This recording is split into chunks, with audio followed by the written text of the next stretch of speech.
Are you ready to finally break free from overwhelm, procrastination, and burnout? If you're ready to focus on what truly matters and create momentum to reach and exceed your goals in business and in life, then this podcast is for you. Welcome to the Efficiency Advantage, the podcast where clarity meets action and purpose that fuels your progress. So here's world-class productivity expert and your host, Coach Juli.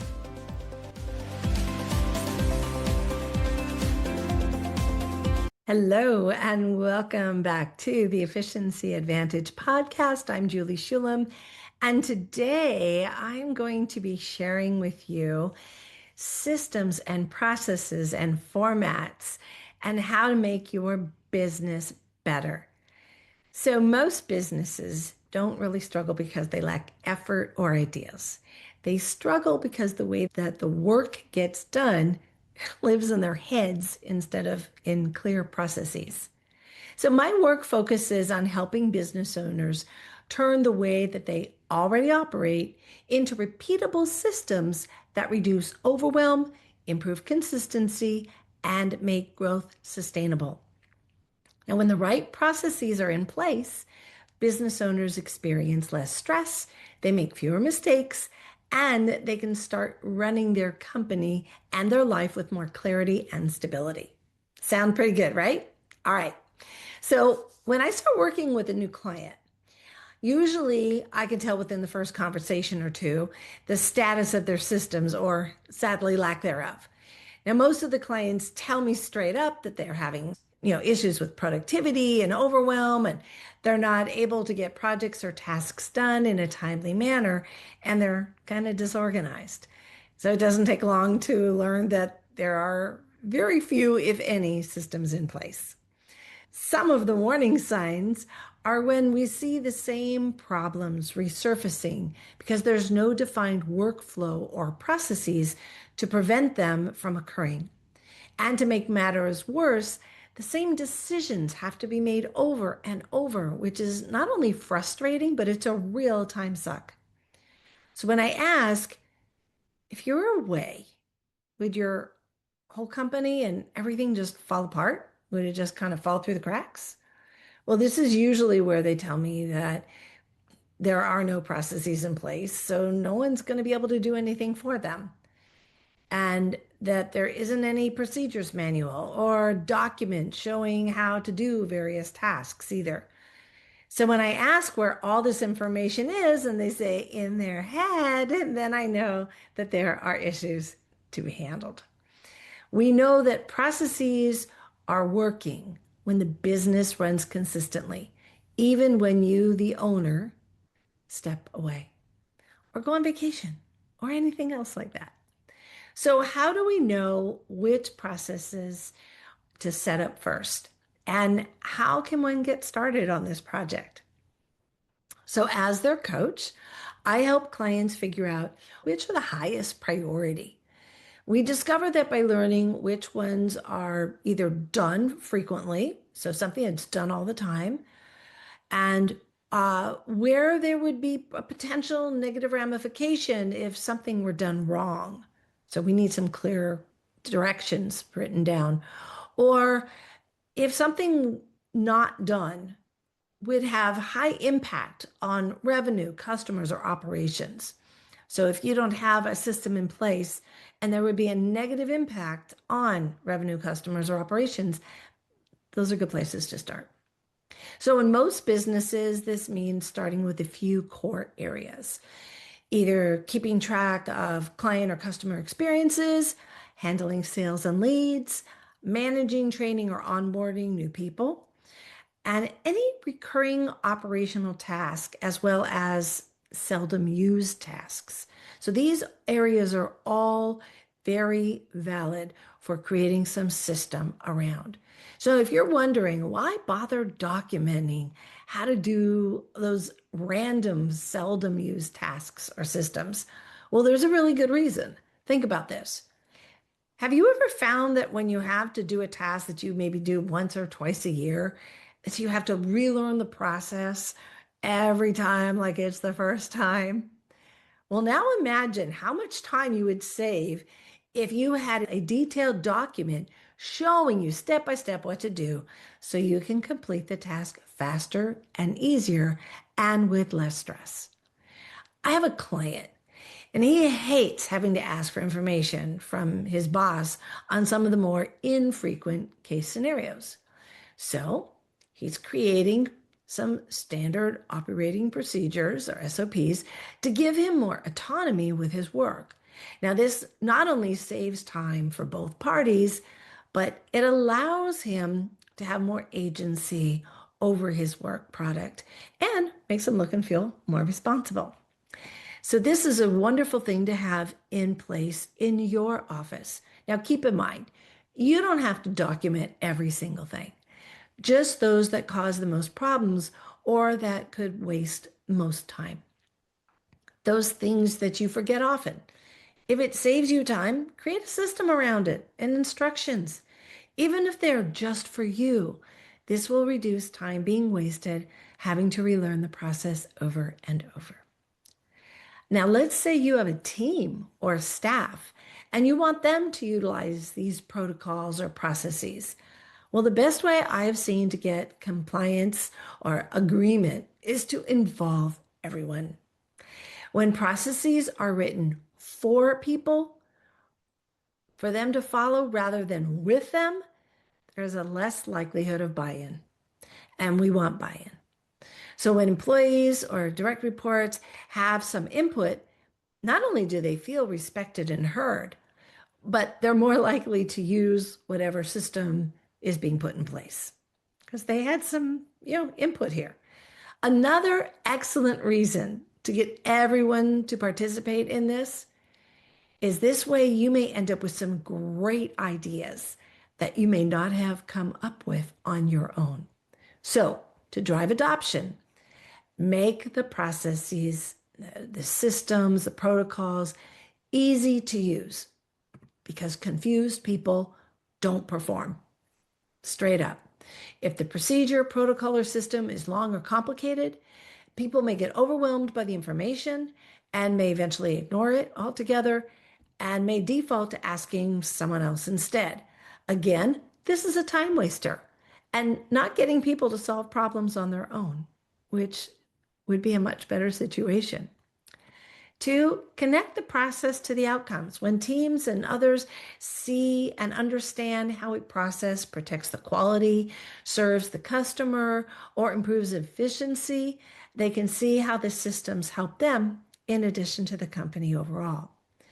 And integrate processes into daily work by making the systems very easy to access. That way they'll be more readily used. If someone has to search for the information, then out of sight, out of mind syndrome may set in, and they may procrastinate on the task or abort it altogether. So if the process makes their job easier or helps them in some way, they will adopt the protocols and the concepts faster. Now, let's say you're a solopreneur. It's just you. If you are thinking, well, why do I need systems and protocols? I'm the one doing everything. All right, hear me out. Because many of my clients are solopreneurs, as am I. And having procedures in place for oneself is incredibly helpful, especially if you plan to grow your business. These protocols offer clarity as well as they will save time because you don't have to figure out that task from scratch all over again. Don't you want to have the operation side of your business as simple as possible? I know I do. Solopreneurs sometimes think that processes and systems are only for larger businesses or if they have employees, but they're actually helpful even earlier because they help you, the owner. If the solopreneur creates systems for various aspects of the job, even something as simple as a template, this will help make that particular process faster and easier. We always want to reduce decision fatigue, taking the guesswork out of the situation. This process, having the systems, will aid in your productivity. I can't stress this enough. So prevent reinventing the wheel. As mentioned earlier, if you're doing something repeatedly, create a system around it. It doesn't need to be fancy or complicated. Maybe a method of gathering information during a new client consultation. I have a form or a system for pretty much every single aspect of my business. I always have. As soon as I find myself frustrated with how I'm doing something, I stop and I ask myself, okay, how can I make this better, easier, or more streamlined? And that's generally how a new system comes to be. And what is great is that in time, if you have staff, it makes it much easier to delegate when a protocol or a system is already in place. Now, keep in mind, this is a process, and new ideas will manifest as you go along running your business. Whatever process or system you create will probably need to be fine-tuned later on or modified as the business grows. That's to be expected, and this is a good thing. Just start with something that you see should be easier or run more smoothly, and either create a formula, a template, a list of instructions, whatever will make the task or project easy, efficient, and well done. Write instructions down for yourself or anyone else. When you're a solopreneur, document how you do key things like onboarding clients or delivering your product or service, how you ship things. Sometimes a simple checklist or a short video is enough. I actually made a quick video on how to use those cord ties that I love using for a couple of people who had never seen the ones that I use, how they work. And it took me a couple of minutes. It saved me so much time having to explain the same thing to different people. And that way I can just shoot off the video and say, here, this will share, explain everything for you. Processes aren't about being big or complicated. They're about making what you do more productive and your future growth easier. The real benefit is that when you eventually hire help, you are now not having to start from scratch or having to train on every little detail. You'll have the foundation of how the business operates in place. When I used to go into small businesses, medical and dental offices, I created entire manuals of how that business would run. And I created all the forms and showed how every little step of each phase of how a client or patient would be going through the system would be handled, and what to do if there's a collections problem, what to do if someone cancels an appointment. Everything that could happen was addressed. This way, when we got a new employee in place, it was so simple. I just handed them the manual. This is how we operate. And then they could ask questions along the way. So a few things to think about. One thing that I've seen consistently is that if processes aren't built in as a business grows, the business becomes harder to run.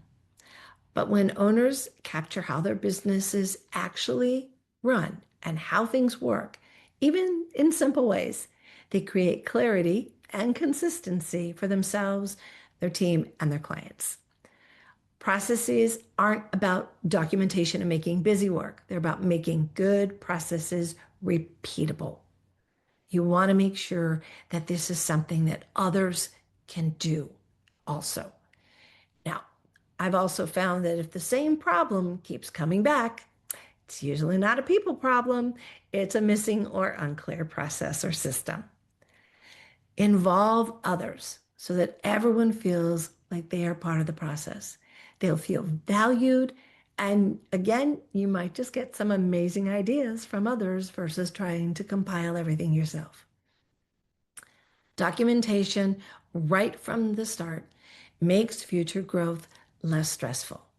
If you eventually grow your business, having systems and protocols in place keep the inevitable complexity more manageable.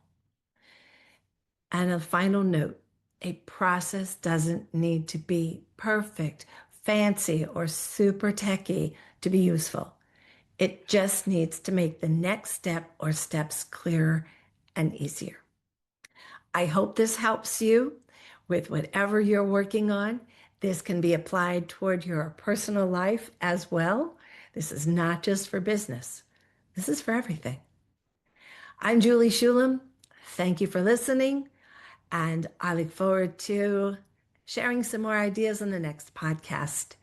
If you have a comment, please go to Ask Juli, that's spelled JULI.com, and please send along what you'd like. Subscribe if you haven't done so already, and share the podcast. I'm trying to help as many people as possible. Thank you, and have a productive day. So that's it for today's episode of The Efficiency Advantage. Head on over to Apple Podcasts, iTunes, or wherever you listen and subscribe to the show. One lucky listener every single week that posts a review on Apple Podcasts or iTunes will win a chance in the grand prize drawing to win a private VIP day with Coach Juli herself. Be sure to head on over to theefficiencyadvantage.com and pick up a free copy of Coach Juli's gift and join us on the next episode.